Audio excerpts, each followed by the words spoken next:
एक बार प्रेम से बोलिए बागेश्वर धाम की। बिना कहे मन की बात जानने वाले इस दुनिया में केवल दो ही लोग हैं, एक तो ऊपर बैठा भगवान और दूसरा हनुमान जी के परम भक्त बागेश्वर धाम सरकार जी, जो अपने प्रवचन से लोगों को हैरत में डाल देते हैं। आए दिन इनके वीडियोस यूट्यूब पे वायरल होते हैं।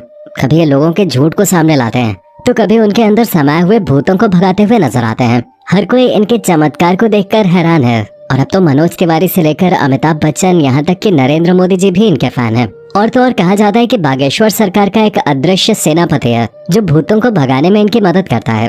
तो क्या है बागेश्वर सरकार की पूरी सच्चाई, चलिए जानते हैं। दोस्तों, हमारे देश में कई सारे साधु महात्मा और बाबा आए और गए। कई सारे लोगों ने उनके आश्रम और धाम पर माथे टेके। यहाँ तक कि बड़े बड़े फिल्मी सितारों ने भी कई बाबाओं के दरबार में हाजिरी दी है।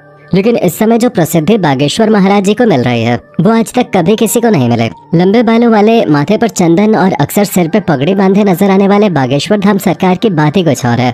और इस चीज का सबसे बड़ा सबूत बड़े बड़े फिल्मी सितारों का इनके धाम पर आकर प्रवचन और गीत सुनना है। फिर चाहे मोदी सरकार के सबसे दिग्गज नेताओं में से एक और मशहूर गीतकार मनोज तिवारी हो, या फिर साउथ इंडियन फिल्म इंडस्ट्री के सुपरस्टार सुमन तलवार हो, जिन्होंने बागेश्वर धाम आकर बाबा के नाम पे ठुमके भी लगाए और हाथ जोड़कर नमस्कार भी किया। अभी हाल ही में सदी के महानायक अमिताभ बच्चन जी की भी एक वीडियो बहुत ही ज्यादा वायरल हो रहे थे, जिसमें वो बैठकर बाबा के कीर्तन का आनंद ले रहे थे।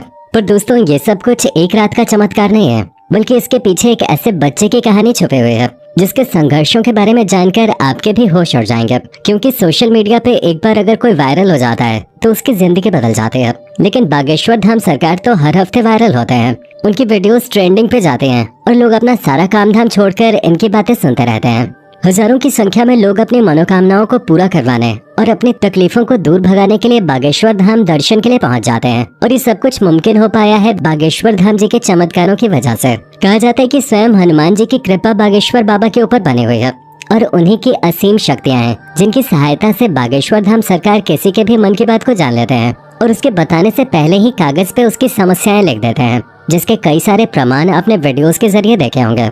स्टेज पर आकर जब कोई अपनी परेशानी बताता है तो बागेश्वर सरकार उसे पहले से ही लिखे हुए पन्ने को पढ़ने के लिए कहते हैं, जिसे देखकर भक्तगण पूरी तरह से आश्चर्यचकित रह जाते हैं। क्योंकि जो दुख और परेशानियां उन्होंने बाबा को अभी बताई भी नहीं थी, उनके बारे में बाबा पहले से ही पन्ने में लिख चुके थे। जिसके बाद बाबा सभी के सामने परेशानियों का हल बताते हैं और ये विश्वास दिलाते हैं कि भक्तों की परेशानी दूर हो जाएगी। लेकिन बागेश्वर धाम काफी सख्त मिजाज के भी हैं, क्योंकि अगर कोई इनके सामने झूठ बोलता है या फिर गलत नियत के साथ अपनी इच्छाएं लेके पहुंच जाता है तो ये उसकी पोल खोलने में भी कोई कसर नहीं छोड़ते। और आजकल तो बागेश्वर सरकार भूत प्रेतों को भगाने में एक्सपर्ट बन गए हैं। इनके दरबार पे अलग अलग तरह की हरकतें करने वाले लोग इकट्ठा होते हैं और बाबा उन सभी के भूतों को चुटकियों में भगा देते हैं, क्योंकि इनके ऊपर हनुमान जी की असीम कृपा है। वो कहते हैं ना कि भूत पिशाच निकट नहीं आवे, महावीर जब नाम सुनावे। और महावीर से याद आया, जो लोग हनुमान जी के परम भक्त हैं वो कमेंट बॉक्स में जय श्री राम लिखना न भूलें।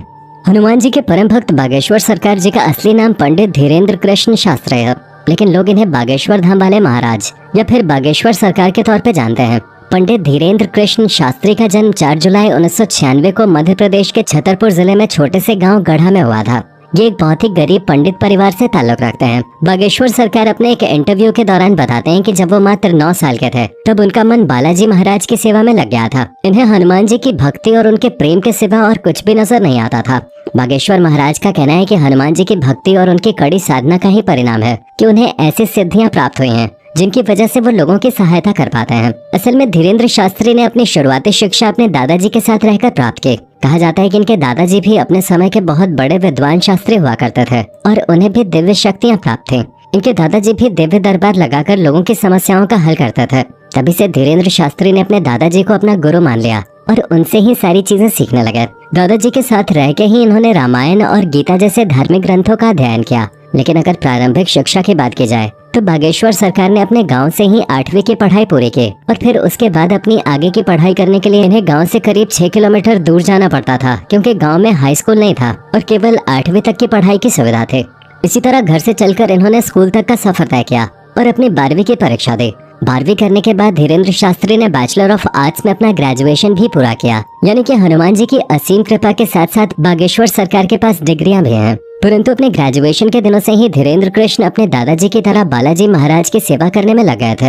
इनके घर के पास बालाजी यानी कि महाबली हनुमान जी का एक बहुत पुराना मंदिर हुआ करता है, जहाँ पहले इनके दादाजी दरबार लगाया करते थे। लेकिन उनके मृत्यु के बाद दरबार कई सालों तक खाली रहने लगा। फिर भी धीरेन्द्र कृष्ण शास्त्री ने हनुमान जी की सेवा करनी नहीं छोड़ी और वो लगातार बालाजी के नाम का ध्यान करने लगे।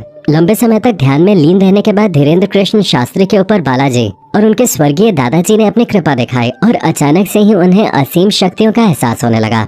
उन्हें महसूस हो रहा था कि वो लोगों के मन की बातों को समझ सकते हैं, वो क्या चाहते हैं, उनके दिमाग में क्या चल रहा है। ये सारी बातें वो बिना कुछ कहे ही समझ जाते थे और उनके निवारण भी बताते थे। अपनी इन शक्तियों का इस्तेमाल करके धीरेन्द्र शास्त्री ने लोगों के कष्टों को दूर करना शुरू कर दिया। लोग जब इनके पास अपनी समस्या लेकर आते तो ये पहले से ही उनके मन की बात समझकर उन्हें समस्या का समाधान बता देते थे। धीरे धीरे धीरेन्द्र शास्त्री को ये समझ में आ गया कि उनके अंदर उनके दादाजी की तरह ही दिव्य शक्तियाँ मौजूद हैं। तब जाकर उन्होंने अपना दरबार लगाना शुरू किया और यहीं से धीरेन्द्र कृष्ण शास्त्री बागेश्वर धाम सरकार के नाम से प्रचलित होने लगे। मंगलवार और शनिवार को अपना धाम लगाकर ये भक्तों के दुख तकलीफों का निवारण करते।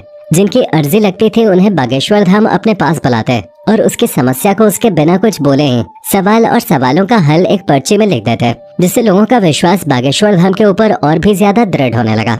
आप ये जानकर हैरान रह जाएंगे कि बागेश्वर धाम सरकार ने केवल भारत ही नहीं बल्कि पूरी दुनिया में अपने दरबार लगाए हैं और लाखों की भीड़ को इकट्ठा करके उनकी मदद कर चुके हैं। कुछ लोग तो इन्हें साक्षात भगवान समझते हैं। हालांकि कुछ महिलाएं ऐसी भी हैं जो बागेश्वर धाम की खूबसूरती को देखकर उनके ऊपर अपना दिल हार बैठते हैं और उनकी बातें सुनने और उन्हें एक नजर देखने के लिए उनके धाम पहुंच जाते हैं। पर अपने सख्त मिजाज के लिए मशहूर बागेश्वर धाम का ध्यान इस तरह की चीजों पे बिल्कुल भी नहीं लगता।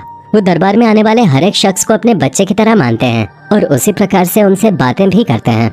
वैसे दोस्तों, हमारे देश में जहाँ बाबाओं और तांत्रिकों की छवि इतनी ज्यादा खराब हो गई है, जिनमें से आधे से ज्यादा तो जेल की हवा खा रहे हैं।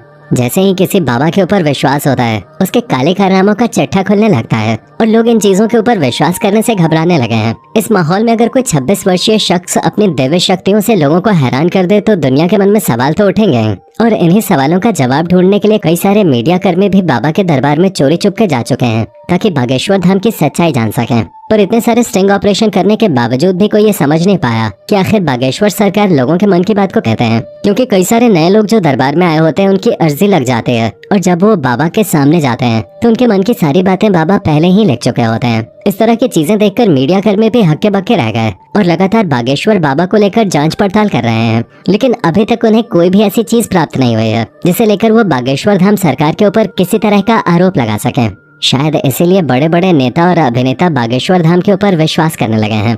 वैसे दोस्तों, इनके बारे में एक बात बहुत ही ज्यादा प्रचलित है। कहा जाता है कि इनका एक सेनापति भी है जो किसी को दिखाई नहीं देता। वो सेनापति बागेश्वर धाम सरकार को लोगों के भूत को भगाने में मदद करता है। लोगों का इनके ऊपर विश्वास है, तभी तो लोग इनके दरबार में जाकर सच्चे मन से ईश्वर का नाम लेते हैं। आज के लिए बस इतना ही। उम्मीद है आपको वीडियो पसंद आई होगी। अगर हाँ तो चैनल को फटाफट सब्सक्राइब जरूर कर लें।